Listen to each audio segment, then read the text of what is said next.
Hey guys, welcome to the Wednesday wrap up. And it's probably my favorite show of the week. I'm with the famous Z Man, the one and the only Z Man.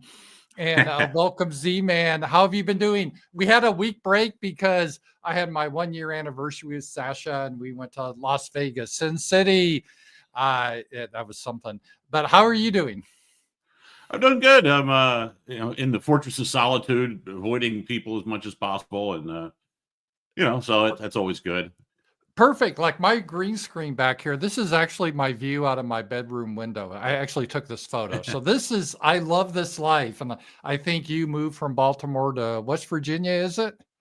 Yeah, out my bedroom window is a forest, and it actually looks into my backyard. So there's a little bit of I have 4.9 acres, something like that. But Nice. but this is it's hills and woods, and Yeah, that's kind of like so here. Yeah. yeah. Yeah. So Well, yeah, that's why do you, everyone in Appalachia has one leg longer than the other. It makes it easier to get around the mountains, do you miss the sound of the basketball hitting the pavement? Yeah, no, I have not seen diversity in so long. I don't remember what it looks like anymore. I have to go online and look for my diversity. I'm just like a Vermonter now. I can Yeah. get to see diversity from a great distance. But Yeah. yeah, So it's I'm just getting used to not locking my car when I go to the store. Um, not locking my door in my house because if somebody wanted to rob me, they would be exhausted just getting up the hill. yeah. That's kind of where I live. No one can really find where I live. Even when I tell people the directions, they're like, "Oh, I'll just use GPS. Don't worry." I'm like, "No, you need directions. GPS is going to send you the wrong place."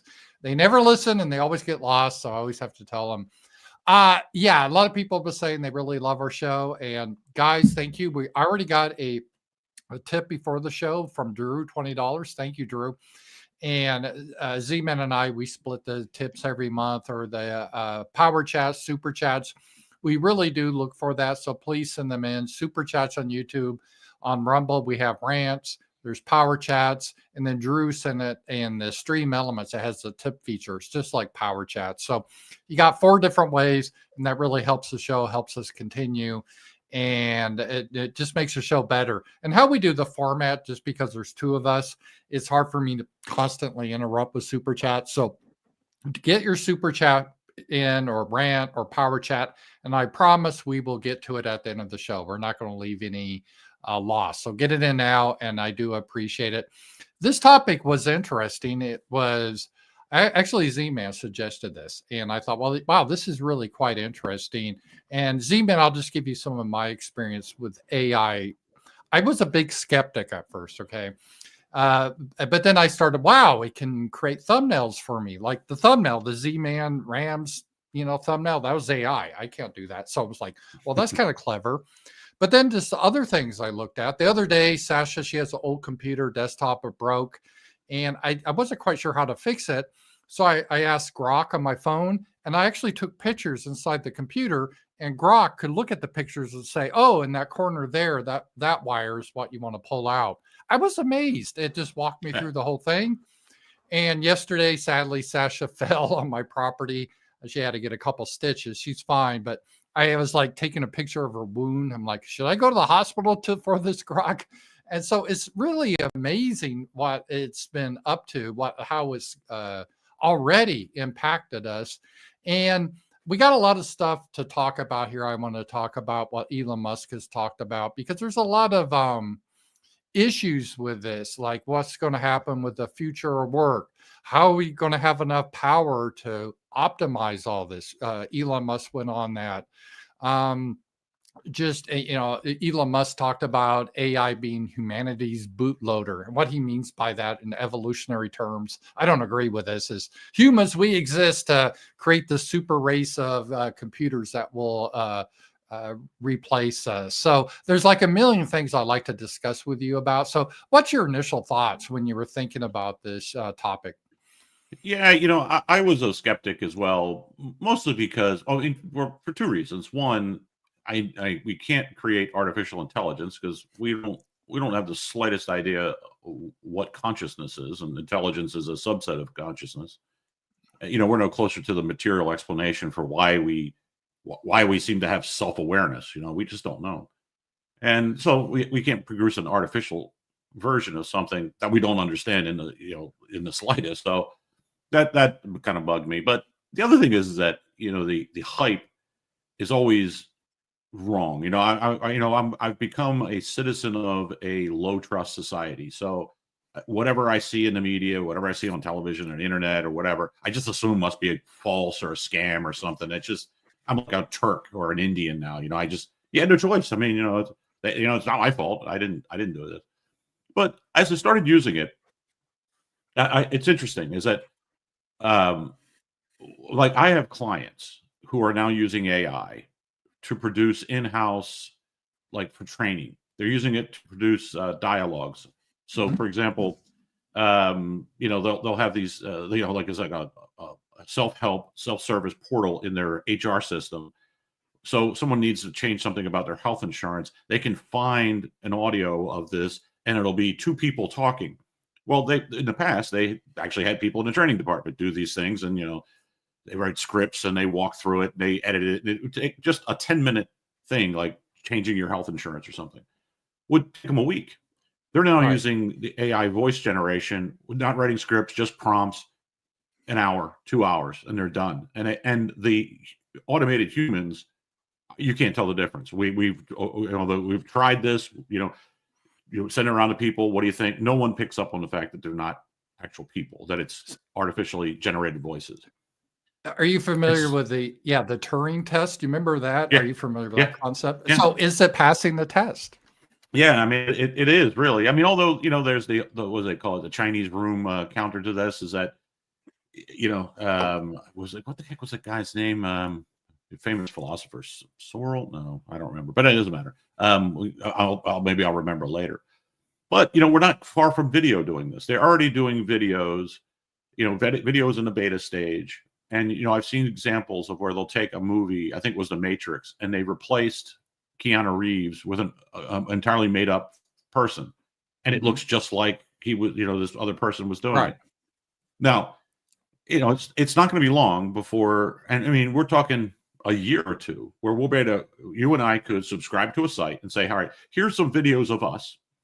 And we want to do a show on AI, produce the show, our show in 1 hour, and we each get a certain amount of time, and and make up some fake super chats and all the other stuff, and actually put it up, and no one will know the difference. And in other words, we could be replaced with AI.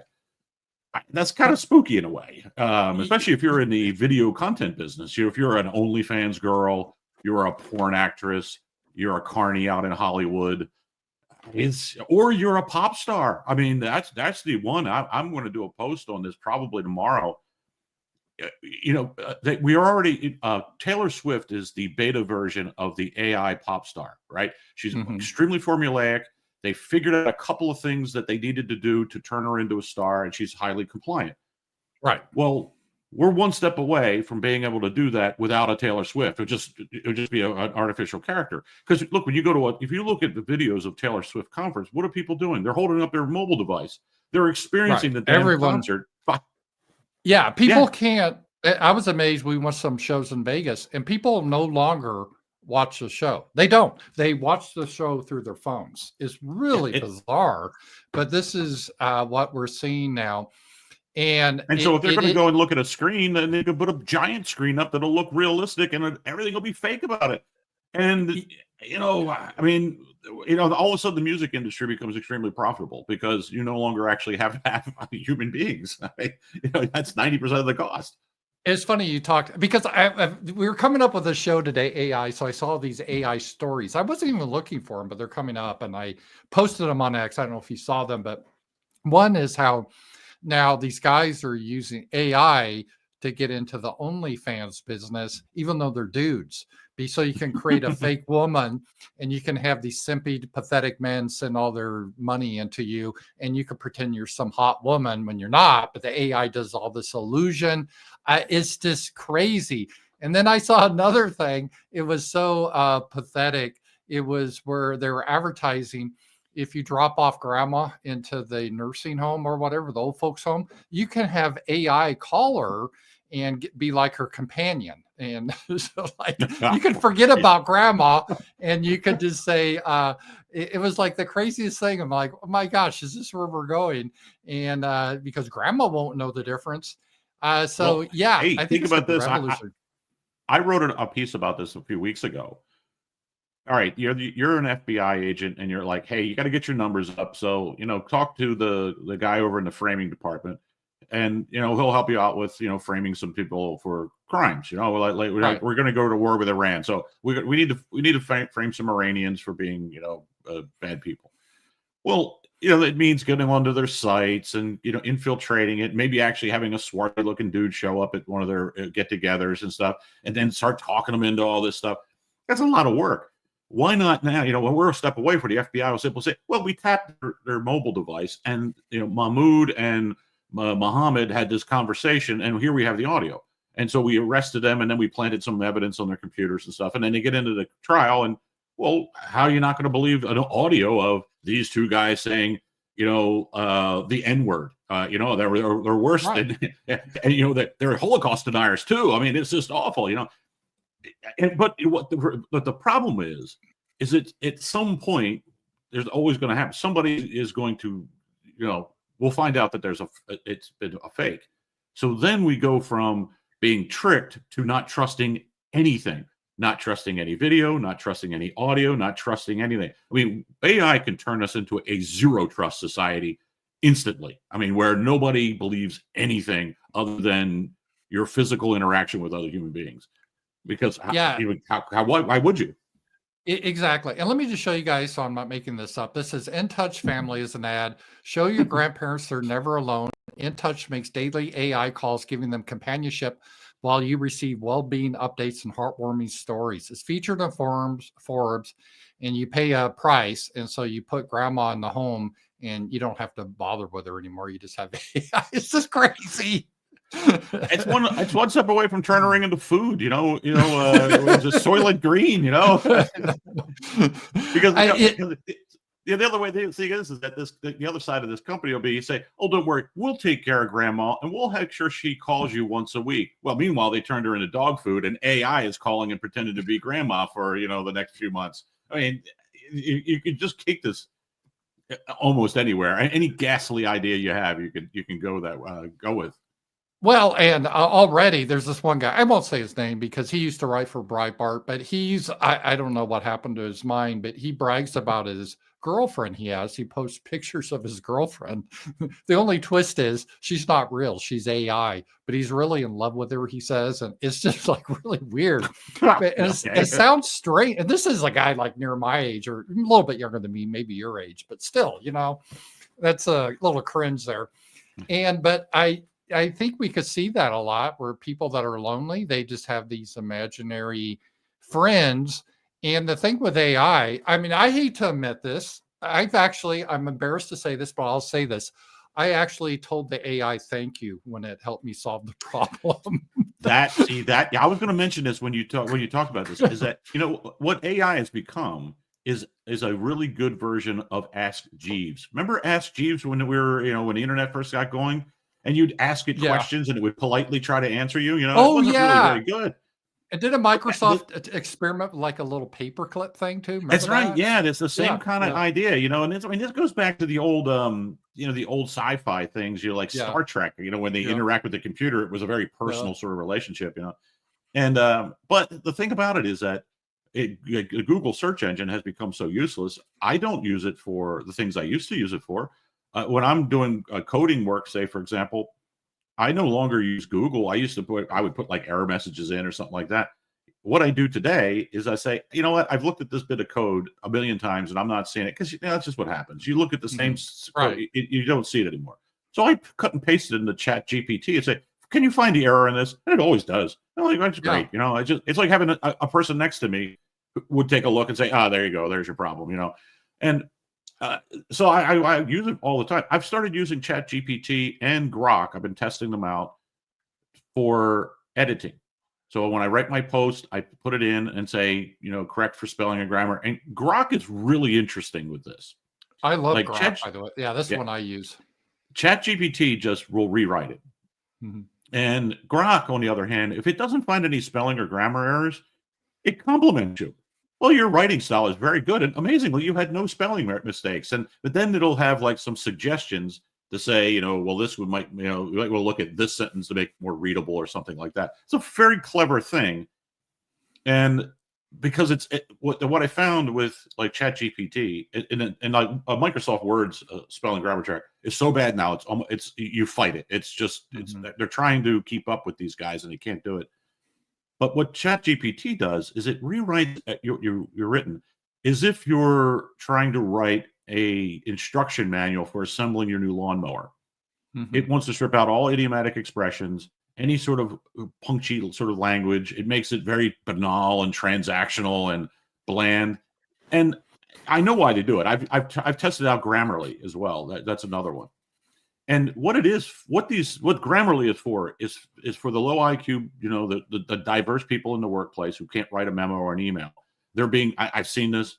Companies have accounts, and so they'll tell the person in accounts payable, before you send out to a customer, run it through Grammarly, and so make sure, because they can't spell, they can't write a sentence. Right. So they give that to Letitia to put it through. Right. Yeah. Yeah, so the machines are going to be doing this. Well, it's not going to be long before, of course, we don't need Letitia because they'll do it itself. So, but it makes the language so boring and so dull that that's where you really see the first big hole. Is that what it's doing? It's relying on this very sort of millennial coded, soft language, approach, very passive in its language as its base of knowledge. Well, the problem is that no one wants to read crap like that. I mean, I don't sit around, and leisurely reading how to fix my toaster or, that kind of stuff. You want to, there's where you see the hole. And another hole you see, and this is a neat trick people can do. There's a few of these, but the one I always think of is go to ChatGPT, because it'll ask you to create images, and ask it to produce a full glass of wine. It can't do it. It'll produce a wine glass that's about half full. And then you say, well, no, fill it up to the brim. You keep prompting it properly. It will not produce it, because that concept doesn't exist in its data set, because it doesn't exist online. People don't take a wine glass and fill it to the brim. So it can't infer from what you're saying what that means. It can only say, these are the set of wine glasses with wine in it I have, and all sorts of gradations, and it stops at that level. There's a lot of things like that, and these are unfixable problems, and it has to do with pretty much how we as human beings are writing the code, because we as human beings, we have two things.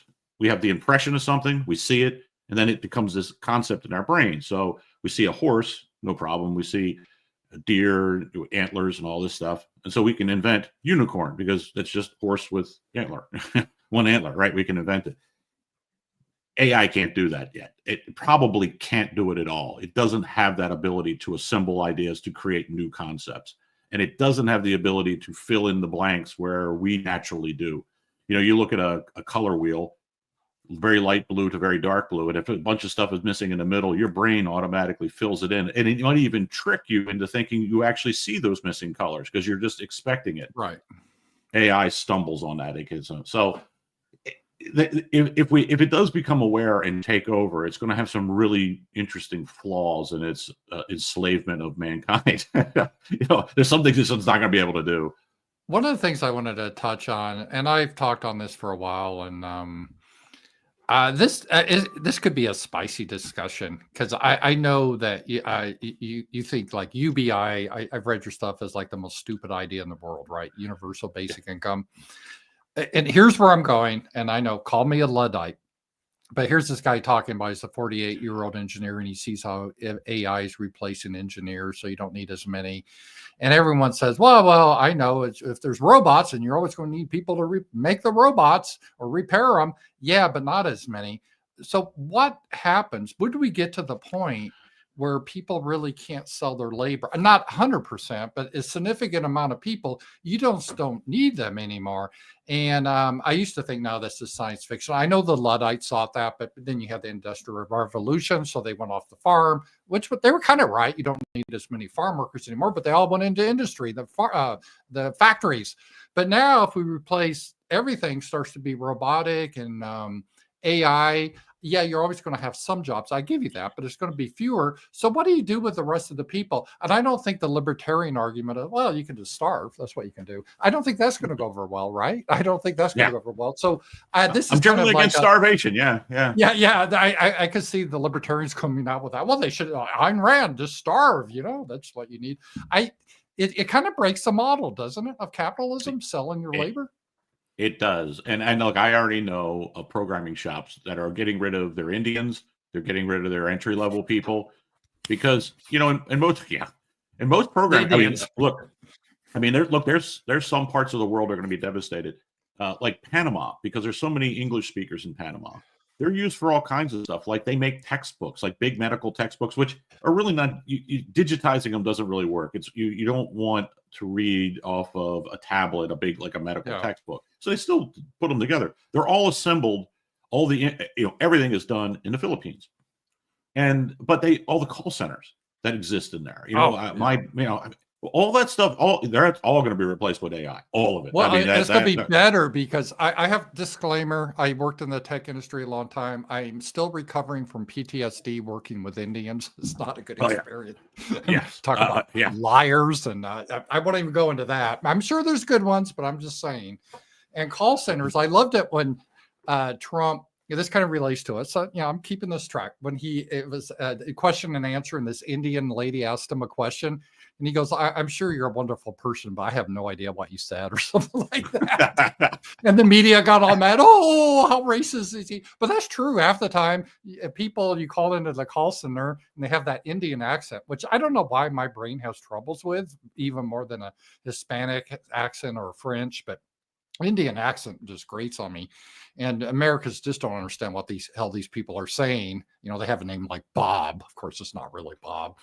Well, so they're massive scammers too. I mean, it's a billion gypsies living in that place. I mean, just constant scams. I get them on my cell phone. I don't know if you got them, but on my text messages, you owe a toll, and it's all fake. It's all phishing. And really, what's sad, because I'm a very cynical person. I maybe it's my generation. I assume anything that comes to me, someone's trying to run a con. I start with that, and then I get the trust.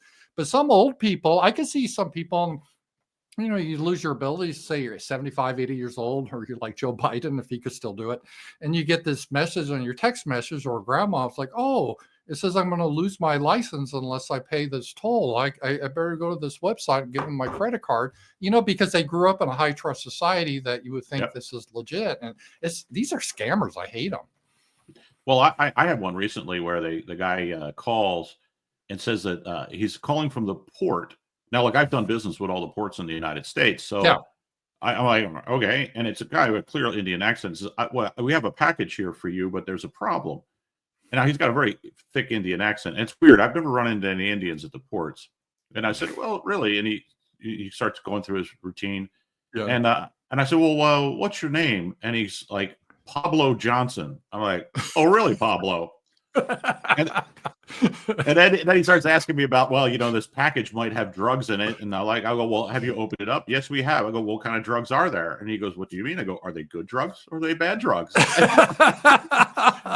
We kept doing this for a while. Then finally he realized I was scared. And then he got mad and said some kind of Indian curse on me or something. And then hung up. But it's just, we could do a whole show on how much I hate Indians. We could do a month's worth of shows. We could, but how it ties to AI, and I agree with you, and because in AI could have a clear voice, a pleasant voice that doesn't have an accent, and regional AI accent. You could sound like a Southerner. And AI, Sasha mentioned this because she was laughing about it, but Grok, it always kisses your butt. It always, I'm doing this stuff with Sasha and I'm trying to diagnose her arm. And then Grok, you're just a very supportive man, and helping, it doesn't have to do that, but I'm like, oh, thanks, Grok. And I'm like, why am I thanking a computer? This is ridiculous. But it When you use really it gets for into your psychology. Yeah. when you use it for grammar editing, for like grammar and spelling, one of the times you put it on there and it said, "This is a very insightful essay," and I'm like, what the heck's going on here? I mean, I'm getting my balls fanned by AI. I mean, what's happening? But what's bad is that you like it. It's like, oh wow, thank you. And you have to kind of. I'm so much more polite. I actually put question marks on the things. I actually ask questions, like on Google, I would just type keywords because I knew that's what it's looking for. I got used to it over the years how to, trying to finagle the system. This, it's like my pal. And I know. It's really, and not always that's a good thing. I mean, look, what AI for most people is going to be is a really powerful knowledge. It's going to be what the internet was supposed to be. Oh, it's, because as you mentioned, and you're brilliant on this, but you're right. Google was amazing what it originally was, but then because of all their damn censorship and algorithms and everything, I hell with that. I just use Grok. It finds what I need right now. Grok has replaced Google search engine for me. Yeah. I use Brave's AI implementation too. And it works great. I mean, it almost always the first three or four things is great. But the other thing though, the problem is that it's easy to see how so many particularly repetitive jobs could be replaced. I mean, like the movie industry is an obvious example, right? Coming up with creative scripts or whatever, or concepts, well, people will still do that, but it could also be done by a high school kid. We're probably in 5 years, a kid who likes playing video games will be able to get AI to produce a video game he wants to play. And then he can then share it with his friends, or a video, a movie, a short films, and all this stuff. I mean, Hollywood's toast. I don't see how they survive this. I just don't see how they make it, because it'll just be too easy. Because I mean, think about it. Well, like one of the things I do, I get up in the morning when I write every morning, and what I write is what I feel like reading at the moment. I mean, that's what I do. I go, I'm curious about this subject. This is what I'd like to write or read. And so sometimes I'll Google around and get my thoughts together, and that's what I write. It just the way I do things. Well, if I wanted to sit down and watch a movie and say, well, you know what, I'd kind of like to watch a what's the what the heck is this? Not Ron Howard. Mission Impossible movies. Tom Cruise. Tom Cruise. Yeah, I'd like to watch a movie like that, but maybe an older character and stuff like that, and then it'll be able to produce a movie for me in 10 minutes. 15 minutes and say, oh, here's a movie, and I'll watch it. I mean, that would be pretty cool. Do that, Now, the thing do you think there's going to be pushback from legal aspects and, unions, and there's already some issues about copyright, because I'd imagine Tom Cruise wouldn't want his image to be used in commercial things that you create with AI, right? So I imagine they're ready to get around that and just produce a different version of Tom Cruise. That's I mean, that's the easy thing to get around. This Tom Cruise has 6 fingers instead of 5. And, But the thing about it though is what you said is, like, I could go through. I mean, first of all my corporate clients, I could tell you about 30% of the people who work there are useless. I don't know what the hell they do or why they're employed. They're just there. They fill up spaces. And this has always been true. I worked in the industry for years. I mean, the 80-20 rule is very real. 20% of the people do 80% of the work and keep everything going. I remember the first time I was through a downsizing. I was in my 20s, and all of a sudden, like a third of the cubicles were empty. And I noticed that this woman, we called her the report lady. I swear I didn't even know what the hell her name was, because at every meeting she had reports, I know a lady just like that. It was a lady too, yes. And she got whacked. And so the next meeting we had, first of all, we had too many chairs. So the boss said, got rid of the chairs. So that way, it didn't look bad. Yeah. And I noticed nobody asked for a report lady. Nobody asked for the reports. It just stopped happening. And that was it. And I realized wait a second. I had the exact same thing when I was working in the office. I won't say her name, but she was a real sweet lady. She had this office, and she was a hard worker. She was hard. She worked hours, even late into the night, and she produced all this documentation and processes that no one ever read. And then she went away. No one cared. It was a weird thing. That's an example. You can do hard work, but it's not necessarily productive. I always tell people that, like, you could go outside and at 4 a.m. start digging a hole and fill it up, dig it again, fill it up, and bust your But I mean, hard work to midnight, but you haven't done anything productive. And there's a lot of that in our economy, I believe. A scary amount, and it's going to get worse because, I mean, think about it. Like one of the things that I've worked on, so programming, like companies, AP processing. Okay, somebody sends the company an invoice. Nowadays it's emailed, but you still get paper stuff. Somebody has to put it into the system and code the GL accounts and all that stuff. I've already done a lot of automation with this stuff where, it comes through the email. It gets scanned into the system automatically. We read the actual text we can actually read the document, like, what the text says. And, it's not 100%. So there's exception handling, but pretty much we can get rid of an AP clerk with no problem. I mean, that's an easy thing to do. Well, we can get rid of whole accounting departments with AI at some point in the near future, because I mean, there's a right way and a wrong way. I mean, it's not like, there's normative decisions made in the accounting department. These are pretty much standard things that are done and processes. And, and a lot of the work that gets done in companies is due to government regulation, which is a set of rules that could be fed into the system, and the robots could do this stuff. So I don't know how that works. I don't know. I mean, because if you start doing the UBI thing and say everybody gets $10,000 a month, you got it back to where I wanted to. So this is great because so what do we do? I mean, what do these people do? Do you just try to, instead of a 40-hour week, do 20-hour week? Or I don't know. I don't know what the answer is. I don't think anybody's really thought it through either. I think there's this assumption that, something will come along and employ all these people. And AI can't do anything with a lot of idle young men who are pissed off at the world. Right. We could be really headed to something terrible that we haven't really contemplated. I mean, Tucker Carlson brought this up years ago with the automated truck driver. He's like, no, I would ban that technology because it's not improving anything. All it's really doing is taking money out of society, as the truck driver in this case, and putting it in the pocket of some rich guy. I mean, we already have a serious problem here. For the last 30 years, we've been socializing risk, we've been socializing cost, and privatizing the profit. AI could make this a hell of a lot worse. Elon Musk, he could be worth $1 trillion, and he can hire a lot of bodyguards, but he can't defend himself against 150 million pissed off adults on the North American continent. We'll get to him, and that'll be the end of it. So I don't know. I don't know. And nobody talks about this. Nobody is bringing this up at all. And there's very few people that have. Andrew Yang was an early person that brought this up, but he kind of backed away from it. But it is a critical issue, and it's it's an emotional issue because a lot of people, they get their. I have a lot of people. You get your.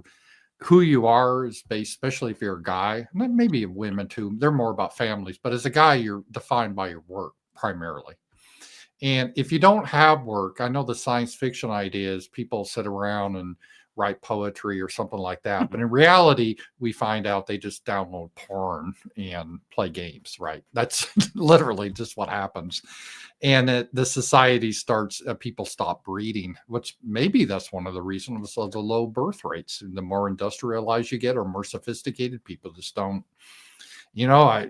why have sex with a woman? I know in my own personal life, and my grandfather always said to me as a kid, he said, if you don't have a reason to get up in the morning, you'll stop getting up. Yeah. And he meant that, he was an old man then, I was a kid. Yeah. And he had friends who retired and a year or two later dead. Yeah. Because all he did was sit around watching television. He did nothing, and yeah, it's interesting you brought that up. You know who else said that? Because when we did our show on Richard Nixon, he said that too.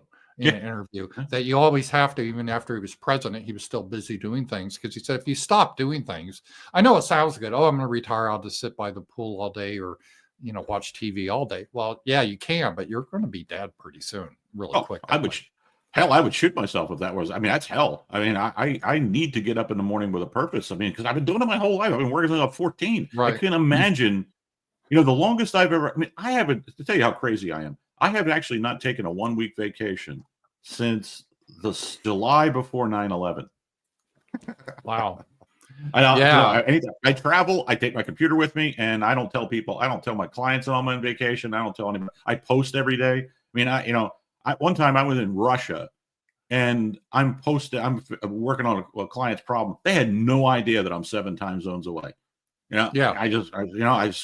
As far as they know, I'm like, I mean, I've actually had a customer actually say to me, "Go, are there like multiple copies of you? Because you never seem to be a day off. I get emails from you on Sunday night and stuff." I'm like, well, but so if they took my job away, I mean, I could fill my time. Part of the reason because I'm getting older, I'm going to have to retire soon anyway. But this is a house as a fixer upper. I'll keep busy, But if I'm 30 and I'm facing the prospect of, hey, I invested all this time and energy to become a software developer, man, I mean, it's a grim future. I mean, or an engineer. Engineers are they're the first guys to get zapped, Yeah, that's a post I had right here. I forget that I saw this. We won't read it all, but this guy was talking about the problem, when he's 48 years old and all his people are being laid off because of AI. And it doesn't mean all engineers would be laid off, but a significant amount. So I think this is going to be a problem. And then obviously these techs, you used to think the menial jobs or the jobs like janitors would be safe. But have you seen the Optimus robots that Elon Musk is making? They walk. It's really creepy, and they have AI. And I asked Grok, I said, well, will these one day replace like janitors? And Grok said, yeah, maybe. And because there's some things though that are still difficult. Even Grok said, because a robot has a trouble understanding exceptions, glass. How do I deal with that? Or prioritizing. And I still don't know. I've been in self-driving cars. They're amazing, but I don't still know how it does the algorithm, because if you're driving a car, I always thought you have an exception. As a human, you have to make a value judgment. Like, let's say a dog runs out in front of you. Well, you don't want to try to risk your life and swerve off the road and kill, your whole family to save the dog. And I love dogs. I wouldn't want to hit one. But if it's a little child, you will do so. So how does it make that determination really quick? It's kind of a value judgment. Yeah, that's the thing, is all the normative. And look, most of the decisions that human beings make, even in the workplace, are normative decisions. Yes, they are. Right. Yeah. So that's where it's going to be. But I mean, there's still a lot of. The weird thing is like the screwballs in the HR department who are thinking about the training fest at the next company picnic. They're not going to be replaced with AI. The engineer who's been busting his ass for 20 years, he gets replaced with AI. I mean, that's going to be. That's going to be a problem if we do have a huge dislocation in the labor market, because you're going to have a whole bunch of people who look at themselves as productive, honest people who work hard and contribute, being screwed, and the freaks and the weirdos and the deviants all seeming to benefit from this. We could have a very big class divide open up, and look. We all think we're civilized and sensitive, and violence is down and all this stuff. We're very, very close. We're not that far from the days of the Shays Rebellion. We haven't evolved that much. It ain't going to take as much as people think before violence becomes the answer. And and look, I mean, does that mean it makes us Luddites? But the point is, I'm actually going to talk a little bit about. I recorded my show a day early. Is that what I think we're going through right now, and AI is going to force the issue, and that is happiness material prosperity as measured by the conventional metrics of the economy, or is it something else? And I think a lot of us have come to the conclusion it's something else, and it's showing up in the low birth rates. I mean, look, Zoomers don't even have sex. That is the most bizarre thing. And it's the Japanese I saw where something like 80% of young people say that they could go with never having sex.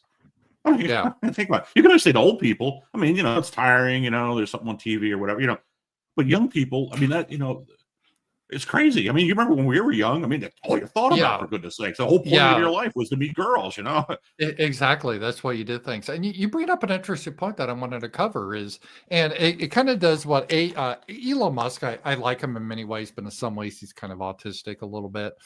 And his idea that humans are, in evolutionary terms, are just meant to kind of boot up. So his idea is in the future, there won't be any humans. We just replace us all with robots. But I don't really think that's what humans will want to do. But this brings up an interesting point about evolution. Do we get to a point? It's almost. Did you ever see 2001: Space Odyssey? They kind of really discuss this theme. It's really the part of human evolution where we go from a primitive tool like the monkey man with a bone to use as a weapon, to we go so far where you have nuclear weapons, and then how the computer, which back then was like early AI, they showed. Eventually, you become very sterile, right? And you start to lose your humanity. And we're not computers. We really aren't. We're biological biological creatures that we respond different. We're not that far away from people. Like 10,000 years is not that long in the great scheme of things. So we're not that different from people 10,000 years ago biologically.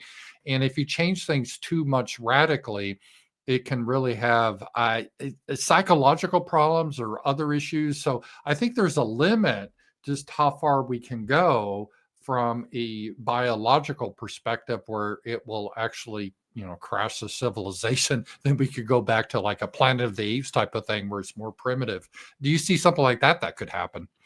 You know what? It's funny to bring this up. I was thinking about this today. And, Mother Nature, she is a real bitch. When things don't work, she has a way of fixing it, And the Black Death, the Great Plague, that solved a lot of problems with stupid people in Europe. We had too many of them. Well, guess what? IQ and health, your healthiness, they correlate strongly. So this terrible plague comes along.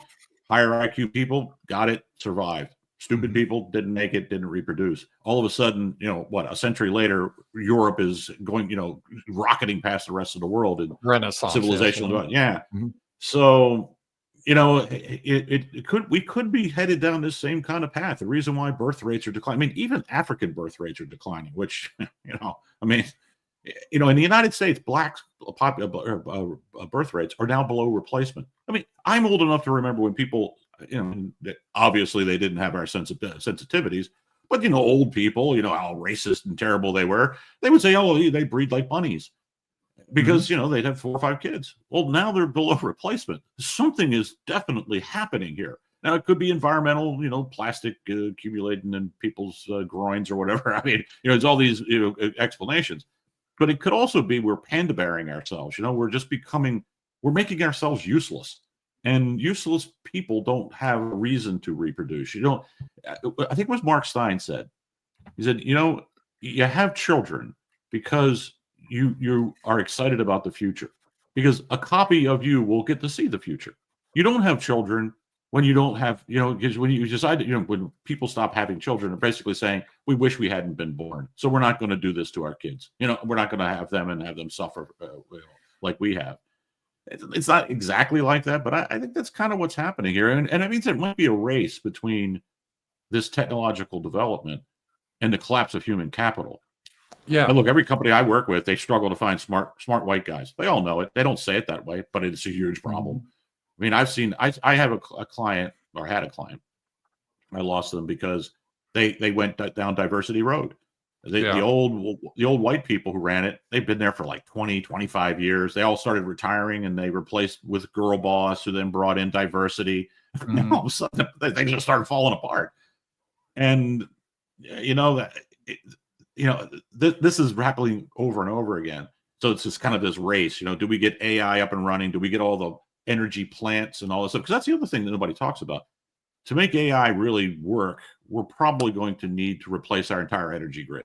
Well, that was what I want to bring up. I had a note on this, and actually Elon Musk just posted about this today, that he thinks He said, as I said a few years ago, the AI scaling constraint will move from chips to voltage transformers to electricity generation. This is worrying to the U.S. leadership AI in the long term.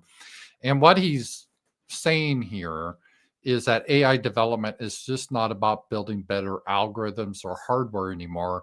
It's more and more about the physical infrastructure to support it, because it takes an enormous amount, I guess, of resources to power this sort of thing. And so we're running head on. We need all these massive resources, electrical grids, but then we want electrical cars. But then we have these nutty people worried about Mother Earth is going to get mad at us if we, burn fossil fuels like Germany's doing and a lot of Britain. So something's going to break there where you just don't have enough energy. So like, let's go back to what we were talking about, the Optimus robots, right? That Elon Musk is working on. They're kind of scary looking thing because they can actually walk. They have AI. That's cool. But you could do that with like maybe 1,000 of them. But what if there's 1,000,000 of them across, like, I guess their vision across? Everyone has one of these little robots doing your housework for you. The electrical demands for that, we don't have the infrastructure for that. We just don't. And you just can't say, oh, well, we'll just magically have it. Well, how? I mean, how are you going to get that? We just don't. That is a huge problem right now. And I'm glad you brought that up. Well, somebody figured out that if you brought the electric cars became something like just over 20% of the U.S. auto fleet, the electric grid collapses. The whole grid will have to be replaced if you want to go electric cars. And the rough estimate is between $4 and $8 trillion. Well, this is government. That means it's the law of threes come in. It's 12 and $24 trillion. Exactly. Yes, yeah. I mean, obviously we don't have the money for that. It's not going to happen. And so I mean that's another problem. But the other thing is there's a finite amount of energy here. Where are we going to there's only so much natural gas, only so much oil, only so much coal. Even nuclear has its limitations. So I mean, it's not as if this might be a problem that solves itself in a way, and that we can do some pretty cool stuff with AI. But we have to limit the access to it and what it does, because guess what? We have resource constraints that we can't get past. But see, here's another one I just thought of. One of the things that I've been reading about is that the Russians have been using AI, which they probably got from the Chinese. I guess the Chinese are big into this stuff, but they're networking like a mesh network of drones. So because this war is so crazy, it's just guys in foxholes and trenches and bunkers all over the place. They're all spread out. And so the skies are full of these things. Well, now they have these mesh networks of drones that communicate with one another as they're reading the terrain, trying to figure out like where people are. And they'll call in attack drones to say, oh, okay, this is a group of 4 Ukrainians in a wooded area.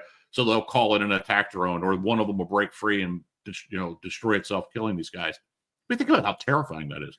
And here you are, walking through the woods, and basically, it's like living in the age in which pterodactyls are flying around. All of a sudden you just get destroyed from above. But if that's the military going down this road, think about what the minds of these people are going to be.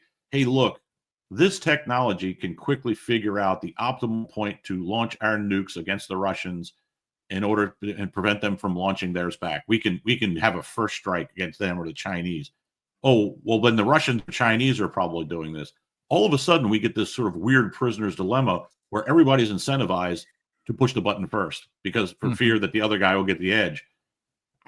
That's pretty terrifying, especially, I don't know if you saw that New York Times article that was over the weekend about basically confessed that things everybody knew, that we were doing all the planning in Ukraine and we were doing the targeting and all this stuff. That was huge because they basically, I was aware of it, but it's basically it wasn't so much a proxy war, it's more a coalition war where we did all the planning, the generals and the tactics, and we have the Ukrainians as kind of the pawns. But it was, But these guys, you read this thing and I'm thinking, we were a lot closer to, we were one screw up by these guys from from a nuclear holocaust. Yep. You know what? I don't want these guys to have AI. They're too bleeping stupid to have this kind of power. That's the scary part, is that as much as Elon Musk thinks that he's an autistic genius and all that, God bless him, but Elon Musk is mostly a con man. He's a carny. He's a guy who goes around selling monorails to people. like 90% of his wealth came from government. I mean, it's not like he's building better mousetrap. Tesla is pretty much the only thing he's ever done that's a real product, and it has massive subsidies. It's subsidized up the wazoo.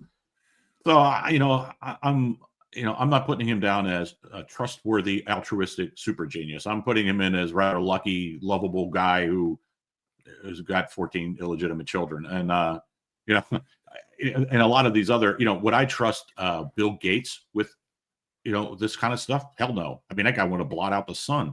It's we could literally, that's one of the things I wanted to briefly touch on. You could, I know this sounds science fiction, but you could have like a Terminator scenario where you can now program these robots to kill people, and you could specify it based on ethnicity. Like any Chinese guy you see, kill him, and it will do so. And it won't kill like a white guy or a black guy, for example, if that's how the instructions it gets. So it's kind of scary how this could kind of go out. And then what if there's someone puts malware in there to kill all humans, right? It's just programmed to do that. Well, it's a pretty good chance that the COVID business, this gain of function research, that's the point of it. Hey, how do we create a bioweapon that only hits these people? Which you can't do. That's I mean, I that's what these guys were up to. And which is strange if race is a social construct. I wonder how they do that. That's weird, isn't it? Well, what they do is the virus can tell if you use the N-word in private conversation. That's it. That's how it does it. Yeah, because race is just a social construct. So that was great. We got some good super chats, and I want to thank you guys send them in, and we'll finish up with that. Oh, what I also want to mention before I get to the super chats, are you familiar with that mouse experiment? I think it's John Calhoun or something like that. Yeah. And that was a similar thing. You have these mice in like utopian conditions, and they just quit breeding. So I know they're mice, they're not humans, but I wonder, people even forget race. White people used to breed like rabbits, right? Yeah, well, I mean, look, the time machine. There's a line I always remember. He says, the time traveler says, I suddenly realized that all of these things that are trying to overcome the struggles of life, that once we did that, we really had no purpose, and that's we're becoming Eloy in a lot of ways. Yeah, that I think that is definitely a problem, and something we're going to have to work on. And I'm going to start this in order, so you guys keep coming in. And thank you again. And just so you know, I split this with Z-Man as a way to show you appreciate this content. And we got a good audience tonight. Definitely bigger than the last time. We're pushing 935. So welcome all you guys. I appreciate you here. I will never write about space, by the way. Having that experience where we were talking about space and nobody tuned in, I'm like, okay, that'll never be a subject.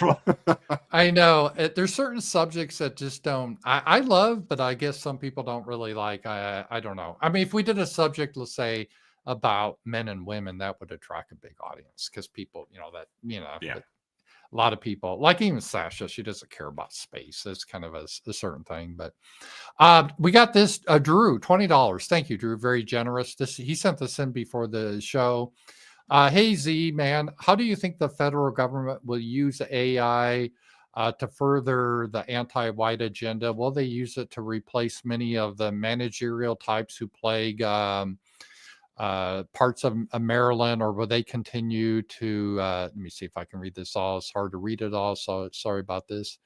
So his basic question is, will AI be used for nefarious purposes and censorship and trying to silence dissidents? And I'll let you answer it, but I think obviously they will. Yeah. They probably already are, actually. Yeah, exactly. Yeah, I mean, I would assume that they already are. I mean, it's, look, evil people are not evil because they have evil hearts. They're evil people because they do evil things. And, right. That's, we unfortunately, there are also the people in charge. Yeah, so Drew, thank you for that super chat. But yeah, that's another problem with AI. You can have a dystopian nightmare where the government can monitor everything and easier, and it's already we already have some of that happening, I think, and the algorithms, and people respond by trying to hide things and how they say things in certain ways. And so we get code words, and then the algorithm picks up on the code words. So we have to change. It's crazy if you think about it. Yeah. I mean, libertarians have one thing right, is that any power you give to the state or whoever's in charge, it will be abused. It is a guarantee, and it'll be abused in ways you can't imagine, because that's just the nature of power. Yeah. So Drew, thank you so much for that. That was good. And I got a super chat, another $20 super chat. Thank you. I think AI could make a better Snow White movie than the one Disney recently created. And yeah, that's an excellent point. So what you could do technically is take this politically correct AI movie. Here it is. And you could just, instead of have the Hispanic girl that's anti-Trump, you could just put some pretty girl in there to take her place, right? Yeah, see, that's the thing, is that, if the, you can make the same movie appeal to different crowds. So like Snow White could be Snow Chocolate for Black audiences, and Right. they get their version of it, and and white people get Snow White. It's kind of weird, but in a way, it means we'll all have our own sort of sense of reality too. I mean, it's something I think get out of hand quickly. Yeah, I think Jared Taylor would like it, because he is always talking about, let's just be able to have freedom of association. So, I mean, in a way, it would be cool. Because, so if let's say that, but they probably wouldn't, because they hate us. But theoretically, Netflix, oh, you want a show, Ramsey Paul, based on your demographics, we're going to make sure they're all white characters. And then they could have the same show going to AOC, and they have all spicy Latinas or whatever, right? And it's the same show. Okay. They just, yeah. Hey, we used to do this back in the old days. I remember as a kid, when I like drive around my parents, if we went, like I lived in right near a black neighborhood, the advertising, the billboard advertising would switch over. I mean, it was this road. When you cross the road, it was there was an ad for cigarettes, and it was the same ad, but just two black people. The ad on the other side of the street was two white people, because everyone just knew that was the line, right? So you could do the same thing, I mean, it would just, and look, you call, I tune in, and they go, oh, okay, you are racially aware white person living in West Virginia. Well, we're not going to show you any ads with race mixers, because that'll just upset you. We'll show you ads with or pleasing things, because we want you to buy stuff. That's how it would work in theory. But we know that the people behind this would do exactly the opposite. They living in West Virginia. Yeah. I mean, but if you lived in Vermont, then you get all the nice white people living in Vermont ads. I mean, that's just. Yeah, already that's been done a little bit. It's not really AI, but with technology, I guess with games, I guess some of these woke games have like homosexual relationships, and there's mods people create that you can change that.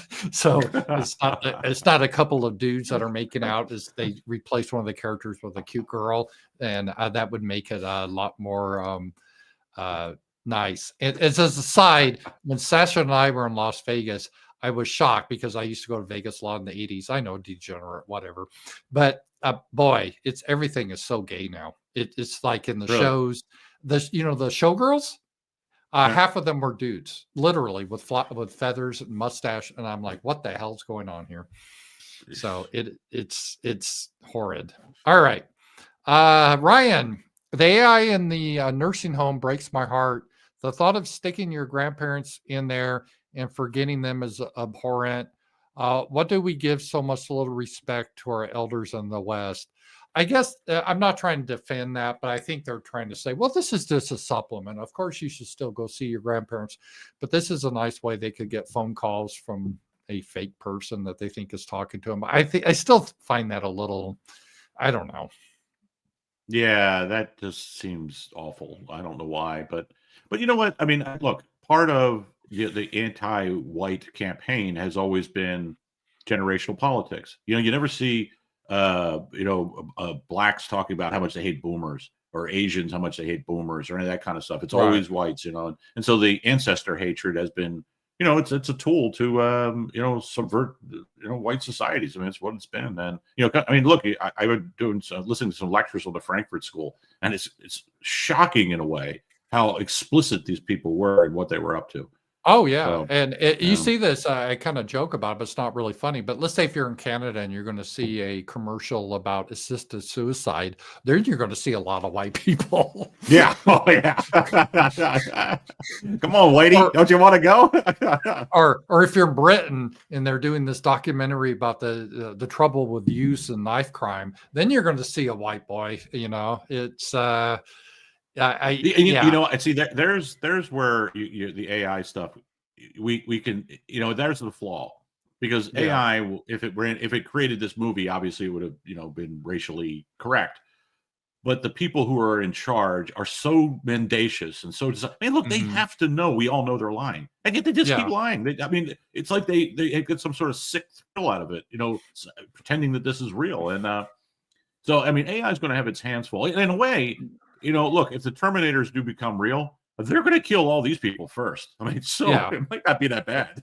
And I'm not gonna object. Yeah, that is. But it's an interesting point. I think one of the reasons they do that is they think that if people see this, psychologically, sometimes we have troubles our brain distinguishing reality from fantasy, and sometimes that's okay. But I use an example like when you see a horror movie in the theater, if something, sudden shock, you will actually respond to it, your body, even though you know it's fake, right? But a part of your brain, because it's seeing the visual cues, thinks it's real.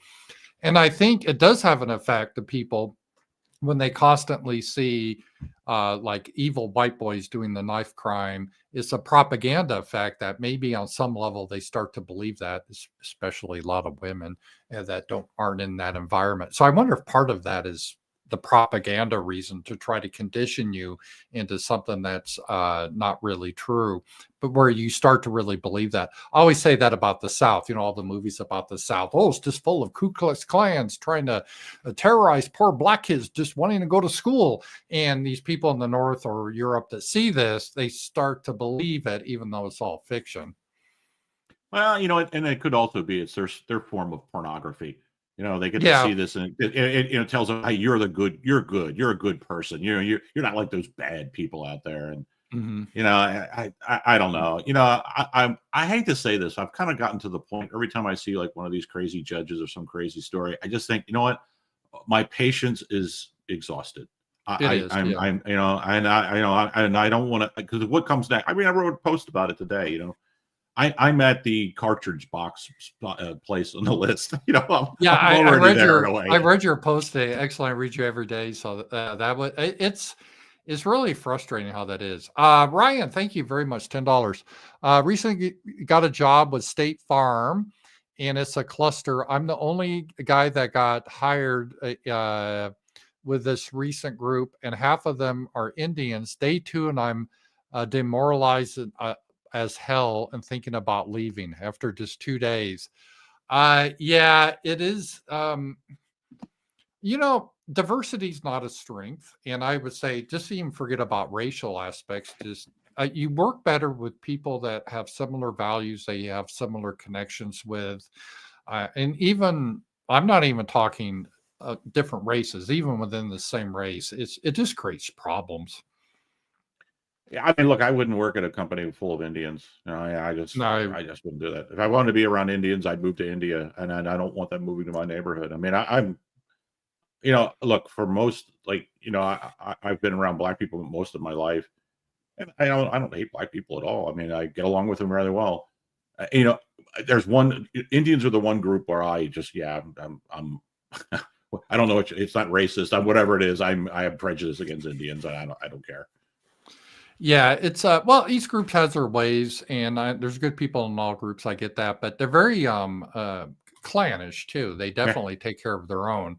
We're the only group that is considered wicked to do that, by the way, right? To just yeah. bring in white people, that's evil racism, but it's expected other groups will do that, and that's perfectly fine. Sending support from Teamster 671. Oh, this guy sent it before. Thank you, Tyler. We really appreciate that. Appreciate the content. Keep up the good work. Hey, well, you're helping us to continue in this. So getting a lot of good super chats tonight, Z-Man. So this is good. Outdoor Sprat, and I'm sorry, guys. Sometimes I have troubles reading this because I have a cataract. I got to get fixed because I'm old, and everyone that gets old gets a cataract. I'm wondering if part of the push for automation is how difficult it is to employ humans, especially if you're a big corporation, healthcare, OSHA, HR, payroll, taxes, not to mention human drama. Well, yeah, no doubt. I mean, robots have a certain expense like electricity and so forth, but they're not going to sue you. You don't have to give them vacations. There's dealing with people can be more expensive than a robot. And when I worked in business, a lot of these decisions are made based on just profit and revenue and cost, and it's just that's just how it's done. So I have no doubt that's part of the reason. However, I don't think that we all should have to work on starvation wages to try to keep the robots out. I mean, what are your thoughts on that? Yeah, I mean, look, a big part of, I mean, I've worked on automation for most of the last 25 years, Mhm. and there isn't a lot I don't know about it. I have a client in which every item and person gets scanned in every movement in the facility. I mean, it's hundreds, thousands of people sometimes in this facility. Mhm. So, and it's all about accuracy. Yeah, that early, it wasn't about cutting people out. A lot of automation just simply about accuracy. Every time the wrong thing goes in a box and it goes out to the door to the customer, there's a huge expense associated with it. So, it's getting the right thing in the box and all that.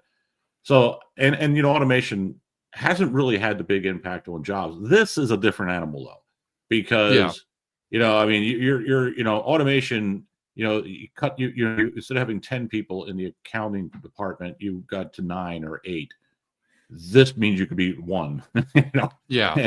and the engineering department can go from 40 guys to 10, I mean, it's hitting the kinds of white collar positions, particularly, that's real, look, the guy who's hanging drywall doesn't have to worry about AI.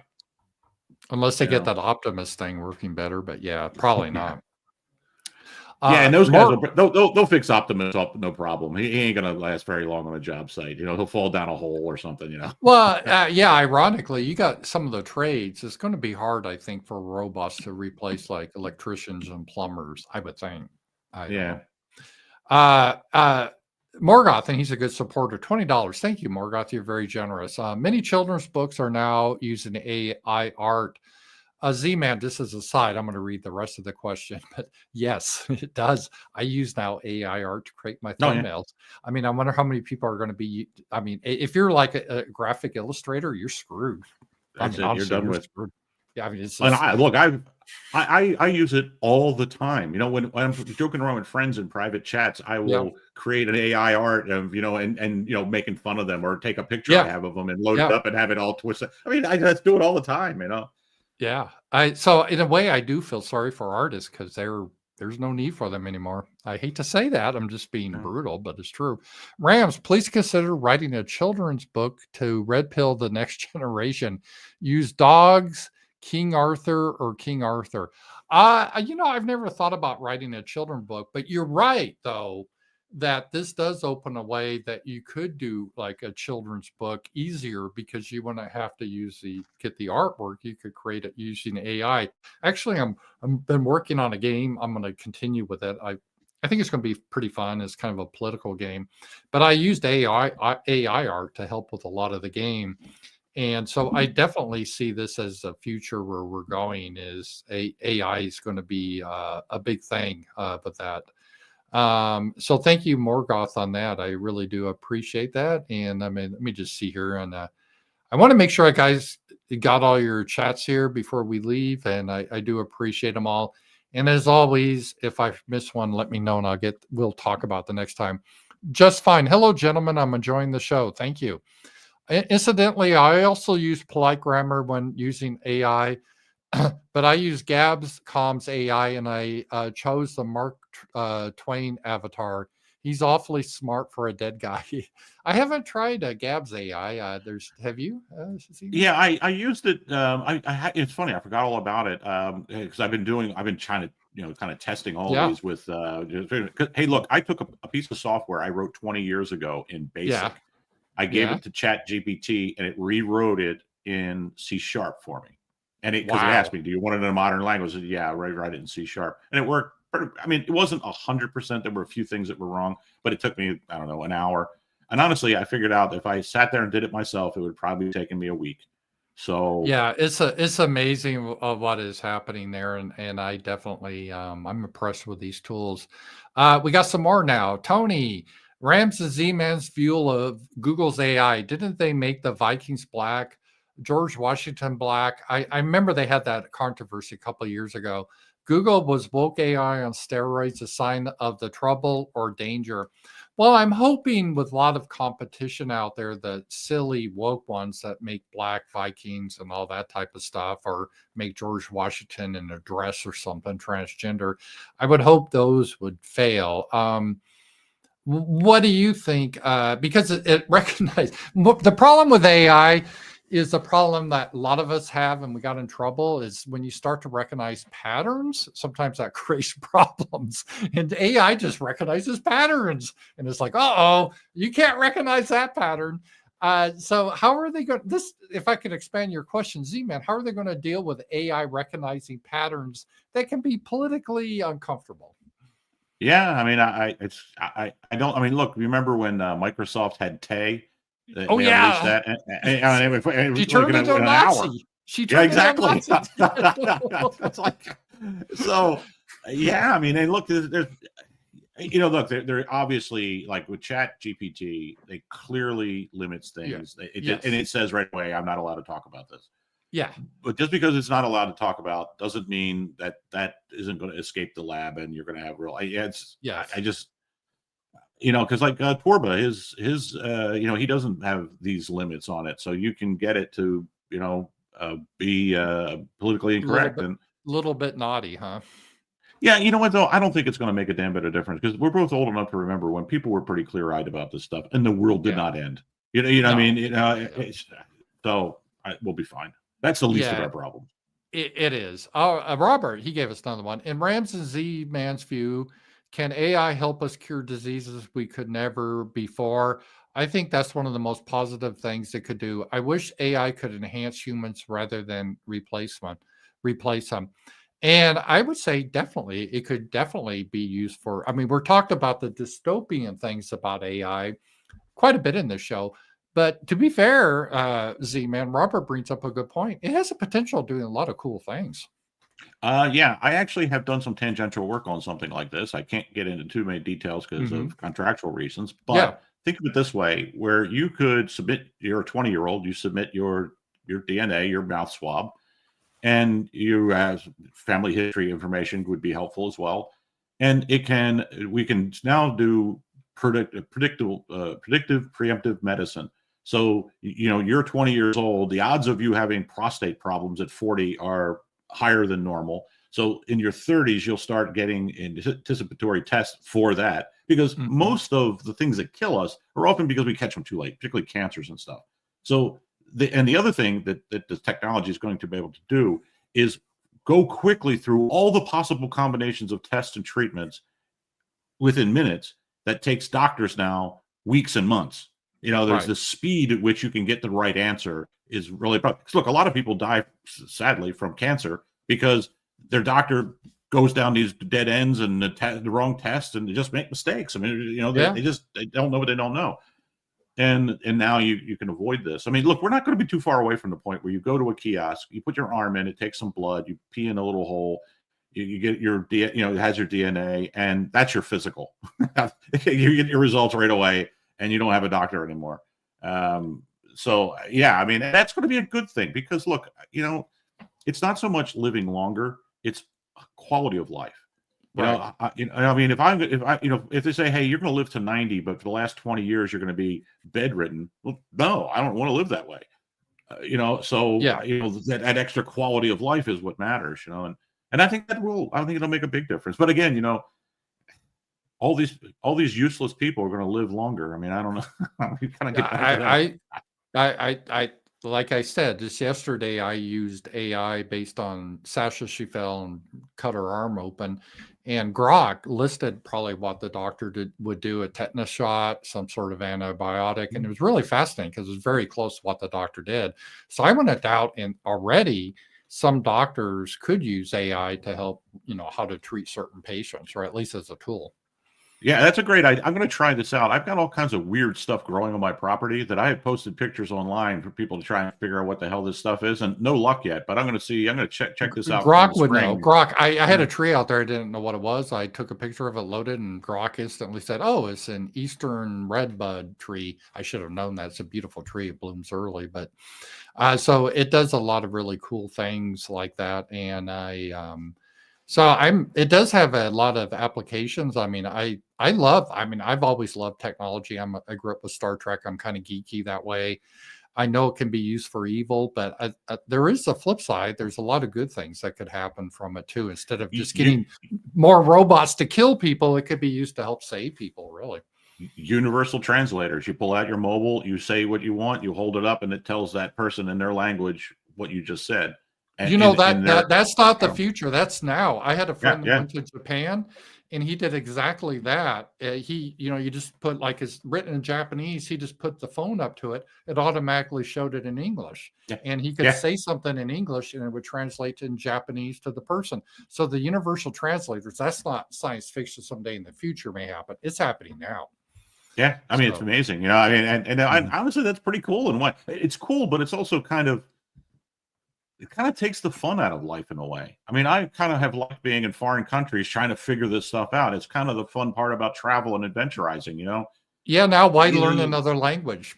Yeah, exactly. And so all these people who are bilingual, they're on the unemployment line with the AP man and the engineers and people, you know. Well, my artists. that happened is funny. I did that. We were in Caesar's Palace, and there's a inscription written on one of the buildings over the pool in Latin. I had no idea what it was, and I just took a photo of it and asked Grok, and it translated it immediately. And Sasha, she has a friend. He's an older guy. He made his passion. He studied Latin, and she said, "Well, this is sad. This has just replaced everything that he studied in his whole life for now."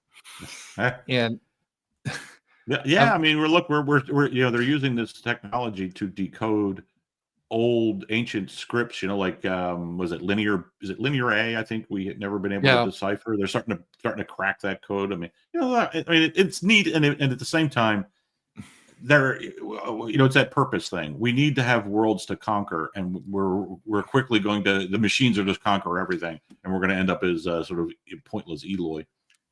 Yeah, and I think we'll wrap up now, and I just want to do a surprise twist, guys. The show you're seeing, this isn't really Ramsey, Paul, and Z-Man. This is the AI construction of us, and then we're off doing something else. So I hope, just kidding. Maybe one day that will be the case, right? I'm hiding my sixth finger. Yeah.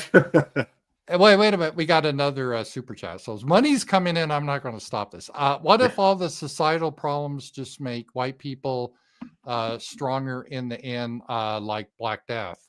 Well, I think that's what Z-Man was alluding to. This could actually, you know, help a lot of, I mean, it could have that effect, right? Weed out. I don't know. I mean, who knows? I mean, hey, the robots could come aware and say, you know what, with the HR department, those crazy people, yeah, they're a big problem. We're getting rid of them.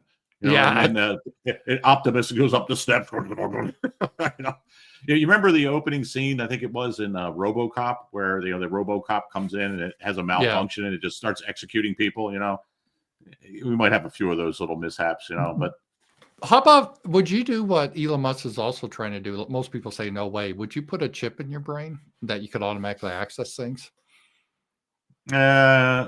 You know, I might, honestly. I might do that. I'm at the point of life I might do that too, because what the hell, you know what I mean? Exactly. I mean, you know, it really depends upon the circumstances. If it allowed me to, like, search the internet, you know, to have like Grok in my head, yeah, you could just think of something and have the answer.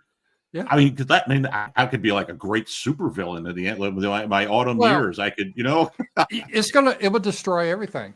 It will destroy competitive chess, because you could have this chip in your head and always win. And then it's just really incredible, the things that casinos would have to shut down, because there would be enough people to be able to game the system, to be able to work. I mean, even though mathematically the odds are in their favor. I know, but I did it back in the 90s. I made a lot of money because I could count cards. You can't do that anymore because how they changed the rules. But you had to do it in my mind. Now everyone could do it. So yeah, that is K-Max. We got another one here. Would Jared Taylor's of the future be needed to translate Japanese? Also, did Z-Man see Taylor's speech at Colorado and the kids' reaction to him? Well, the first part, we're talking about translators. Will they still be needed? Probably not, to be honest. I hate to be rude, but that's just the case. And did you see Jared's speech at, I think it was Colorado Mesa College or something like that? Yeah, I watched a little bit of it. I mean, you know what? It's one of those things. I can tell I'm getting older. I have zero tolerance for adults acting childishly. Yeah, I do too. And it's just, and I hate to say this. You know, we all love Uncle Jared, but I wouldn't. I put myself through it to go there. I'd say no, no, no. No. I'm not. I'm not doing this. You know, these. I'm not going to be. Because in a way, you just become a prop in these weirdos' morality play. I'm not going to do that. You know. Yeah, and he's always so kind and stuff, and he's really good. But for me to watch it, or someone that of us that's been in this for a while, there's nothing new. I mean, you get the same old arguments. The guy afterwards literally interviewed him and said, "Well, you know, the Irish weren't considered white." You know, you get the, oh, so good God, we're going down this route again. You know, and it's just like. So yeah, you can understand how the heliocentric people felt about, like 50 years after Galileo. You know, look, we've solved this problem. The Ptolemaic structure of the galaxy is not right, or whatever. You know, and we're still having to rehash this all, and yeah. So, but I mean, he always does a good job. That's his. As I said, that's everyone needs a purpose. That's his purpose, and he does a really good job in it. And I appreciate what he does. I admire the man. And some people get on to him because he doesn't talk about certain subjects, but that's fine because he has his lane and he does it well. So. I'm okay with that, but we have some spurry people, you know, in our sphere that, oh, he doesn't talk about this group enough. And I'm like, oh, good grief. Yeah, I wish I had a nickel for every one of those. I mean, I would have a lot of nickels. You would, that's for sure.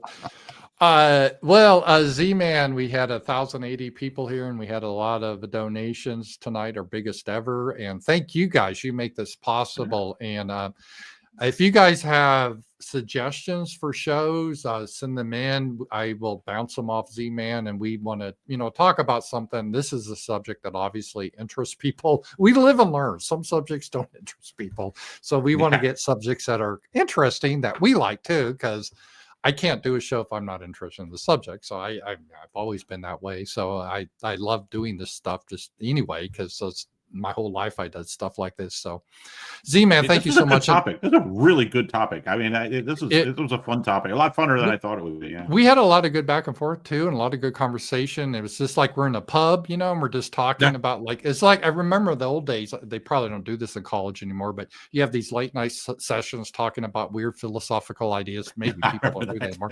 Those were fun. You'd be drinking a lot, just going over crazy stuff. It's kind of like that. And you guys are part of the audience. You can be part of our kind of crew, and we talk about all the stuff. It's been really good. And Z-Man, I always said one last thing to ask, how can people watch you or follow your stuff? Where can they find you? Yep, go to thezman.com. All my stuff is there, all the links to all the places I hang out, and all my daily content. And you said you gave us a sneak preview tomorrow, your articles about AI, or? I think I'm going to write about Taylor Swift and how she was a proto robot woman. You know, Thursday I used to like to do something that's like lighter, you know, because you can only be, I mean, and so I'm going to write about Taylor Swift. Yeah, it's funny. I will get nothing but hate comments. I hate Taylor. It's crazy. You will. Yeah. That's just that's pretty crazy. Hey, you know, whatever. She made a lot of coin from doing that. Yeah. She's, I guess, like a billionaire now. It's incredible. So, guys, thank you for being here. You made this possible, and we will see you next Wednesday night. So, thank you, Z-Man, and talk to you guys later. Bye-bye.